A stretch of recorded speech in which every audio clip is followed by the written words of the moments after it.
Going to start with our top story from the 9 o'clock hour, and it is about this 15-year-old Maple Valley girl who admits that she was racing with another teen when she hit a jogger, but she claims she never intended to kill him.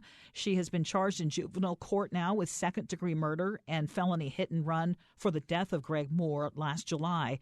The victim's wife, Michelle, is speaking out. She wants this girl tried as an adult, and she spoke with KIRO 7 TV yesterday, which would have been her and Greg's 30th anniversary. Instead of celebrating with him, I am here alone in this world without my partner.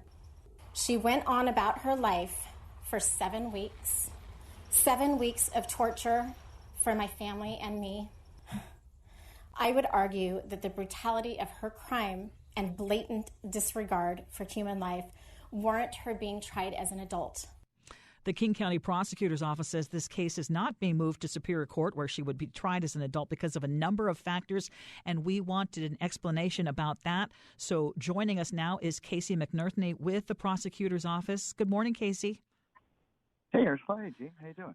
Good. Thank you so much. I know that you're getting, and you were so responsive, which we appreciate. You and I were messaging each other pretty late last night. So explain why it is that the prosecutor's office has already decided this is not a case that could be declined and moved to Superior Court. Well, first, what we are doing is we've charged this as a murder case, and we've also charged a felony hit-and-run death charge. That's the highest possible charge that we can file with the evidence that we've received so far. And what we intend to do is, in juvenile court, ask for the longest possible sentence. What we know is that this is a terrible tragedy, and even a guilty verdict isn't going to make up for losing Greg Moore. And I know that there are many people who loved him, whether they were related to him or just friends or just heard about this case and wonder what the heck's going on. But when you're 15, that's a juvenile court case, and that's really it. If you're 16 or 17 and you're charged with murder, automatically across Washington State, that goes to adult court. Those are called auto adult cases. And so if this, were a 16-year-old, then we wouldn't be in a spot. But when you're 15 or 14 or 13, that leaves a difficult decision for prosecutors of is this an adult case? And we could kick the can down the road, and we've had people outside our office say, well, why don't you just say something to make it look better for optics? But what we know is that it's very unlikely that a juvenile court judge would approve the move to adult court, which is what has to happen. It's not our choice here. And then even if that does happen, and there is a conviction in adult court, Superior Court judges can and very often do sentence somebody along juvenile guidelines, even in adult court, if the crime was committed when they're a juvenile. So we know, this is a 15-year-old with no criminal history. As difficult as this is a juvenile court case. And rather than, kick the can down the road for better optics, I think it's better just to say straight up, here's what we're thinking. But also, we've charged the most serious crime that we can charge here, and we intend to get a conviction and ask for the longest possible sentence in juvenile court. This is a 15-year-old, so I'd assume that a 15-year-old can't really own a vehicle. Will there be charges for the vehicle owner? That's one. And two, will there be charges for those people who have hid the suspect?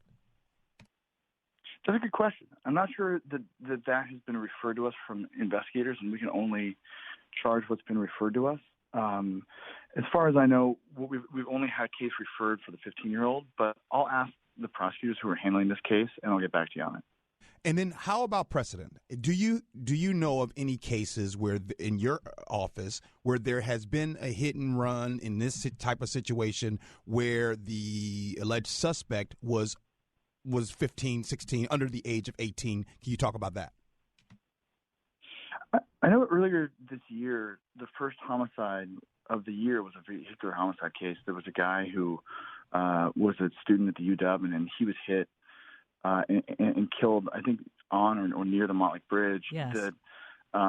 The teen who was the alleged killer in that case was a juvenile, but he also, I believe, was either 16 or 17, so that's an adult case. And I'm sure Amy Friedheim, who handles the vehicular homicide cases and has in our office for years, is very good with that. I can check with her to see if she is familiar with a case involving a 15-year-old.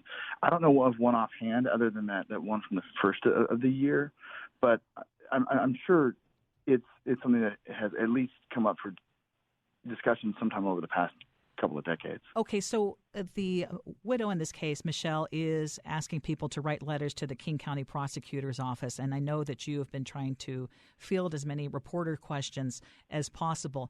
But would this be something that then, if we wanted to change the way it is, this would need to be changed not at the prosecutor's office level, but at the state level, correct? Right, yeah.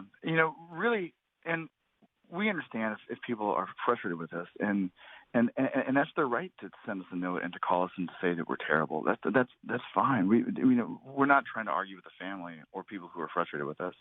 One thing that I think would be effective is state lawmakers are the ones that set the auto adult for people who are 16 and 17. If folks want 15-year-olds to be charged as adults, state lawmakers are the ones who can change that, not just in King County, but statewide. I'm not sure that would have a lot of support, but that is certainly a route that could do it. And it's also, I think... But Casey, just real quick, aren't there teens 15 and younger who have been tried as adults, just not for this particular charge? But yeah. I mean, for yes, there are. First-degree murder. Yeah. Yeah, there are, yeah. And the difference, I think people, when they look at what's the difference between a first-degree murder and how can you hit somebody with a car and not expect to kill them, and I think a lot of people look and say, well, what do you think is going to happen? I mean, of course, how is that not first degree? But that just doesn't hold up in court. We can't say, well, of course that's what would have happened. I mean, you've got to clearly show that in order to get that prove intent. Right, exactly. Okay. Yes, there are people in other cases that have been, that have been charged as 15-year-olds. But each case is looked at individually, too. Appreciate your time. That is Casey McNertheny with the King County Prosecutor's Office. Thank you for joining us.